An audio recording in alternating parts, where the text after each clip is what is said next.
This episode of Film Riot is brought to you by Domain.com. Welcome to Film Riot Mondays. Before we get into questions, wanted to again remind you about the Triune Secret Santa giveaway, which is over $9,000 worth of filmmaker goodies. You have to do that every time. Yeah. Over $9,000 worth of filmmaker. Oh, come on.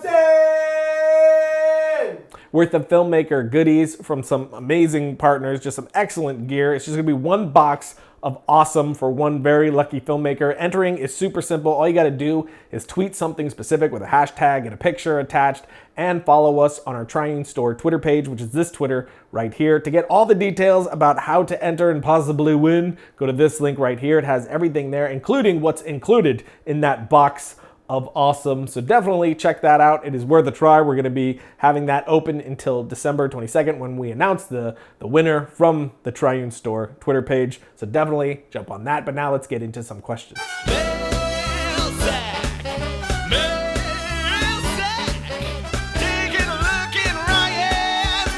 First question, how do you make a more fluid film? Because I recently made a short and it didn't seem like a movie. The cuts were very dry. I wanted to know how to make the scenes communicate. I really think the main answer to this is trial and error. It takes a lot of doing, showing to get to the point to where you want to be and I want to be. It's just a matter of continually doing it. I mean, I look at some of the shorts or sketches that I did years ago and I just don't know what I was thinking. It was horrible, it was slowly paced, it was disjointed, but over time, watching the audience react to what I've done, and even me reacting to what I've done, has taught me how, to speak to my audience more. Because the hardest thing and the most important thing for you to do as a filmmaker is to remove yourself from being the person who has all these ideas in their head, who understands everything that's gonna happen, understands the characters, understands the scene, and putting yourself in the shoes of the audience.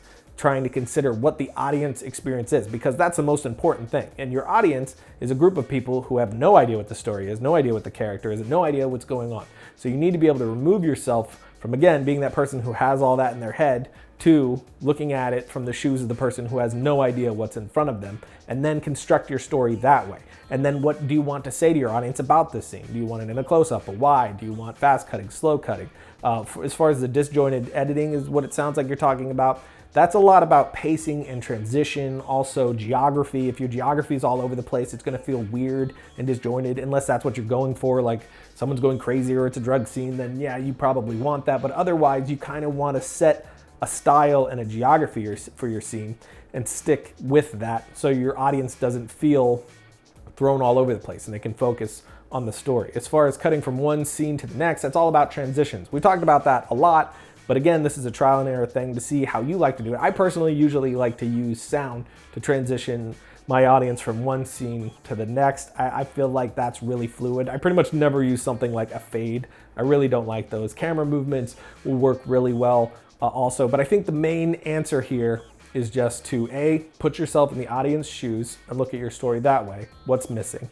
And then B, trial and error. Just keep making stuff and showing it to people, especially if you're showing it to somebody who's never seen it before. While you're doing it, you'll see it in a whole new light and you'll find problems to fix that way while you're in production. Will Film State ever come back? I missed that show. It will probably never come back in the form that it was. I mean, a lot of things came into play with why we stopped doing Film State. One of the main reasons was we were just spread too thin and we couldn't handle it all. And we wanted to focus more on Film Riot.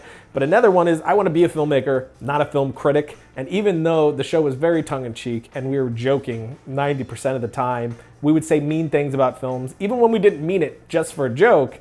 And that's not really great when you're trying to be a filmmaker. And I kind of hate that stuff anyway when other people do it. So I realized I was part of the problem. A part of what's wrong with like film going today is like people are so quick to be cynical and hate on something instead of just enjoying it and being along for the ride and the adventure. So that was another reason I didn't want to do it. And once we cut out that snarky sarcasm, it just wasn't quite the show that we wanted it to be anymore. So the comedy was kind of dwindling. So we'll probably do something similar, but very different at the same time. And I think it'll be really cool as well. We have a few ideas, but I'm not really sure when that will actually happen. Should I copyright my screenplay before sharing it with anyone? I'm not a lawyer, so I'm not really comfortable giving legal advice, but I can tell you what I did. I didn't really do any copyrights on any of my scripts. Instead, what I would do is register it with the WGA, which just gives it a stamp of this was made at this time. Because when you complete any kind of works of your own, it's copyrighted to you. So registering with the WJ or whatever you're doing is just sort of setting up, you know, a paper trail of you made this at this time so you can defend your work. And, you know, I wouldn't be too worried about people stealing your stuff. I have never encountered that, and anyone, you know, legit in the industry, it doesn't want to steal your stuff. They don't want the headache. They don't want to burn that bridge. So it's usually not too much of an issue from what I've experienced, but that may not be the case for other people. That is my experience. It's always good to protect yourself, do what's best for you and your work, and if you have access to an entertainment attorney, it is always smart to give them a call. Is it worth paying up and hiring some real actors instead of going with friends for actors? 100% yes. Your actors will make and break your film. I mean, that's, along with audio, the acting is something that people will not be able to get past. I mean, you could have a film that doesn't look very good, but it sounds great and the acting is great, and it can still be really good and it won't distract people after a while. But if the acting is terrible, it ruins everything. That is something that I'm always most concerned about when we're going into any new project. So 100% yes. If you have the means to pay legit actors to come in and to elevate all your stuff, absolutely do that. Last question, tips to get the best audio outdoors. It's almost always windy in the UK. You need a blimp and possibly a dead cat, or if you're getting it from Rode, a dead wombat, which is that Zeppelin looking thing, and also that like skinned cat looking thing to go over it. If you add those two together, they cut down wind like crazy. You can check out this episode right here where we talk about that. If you're a budding filmmaker, entrepreneur, or innovator, domain.com is a place to go when that next idea hits you. I know you probably heard the list of available domain extensions are growing, but now you have the opportunity to name your site and build your brand in ways that you never had before. Choose from a growing list of 400 plus domain extensions like .com, .org, .design, and .club. And to show you some love, they're giving you 25% off their already affordable prices for the domain names, web hosting, and email when you use the coupon code FilmRiot at domain.com's checkout. So when you think domain names, think domain.com.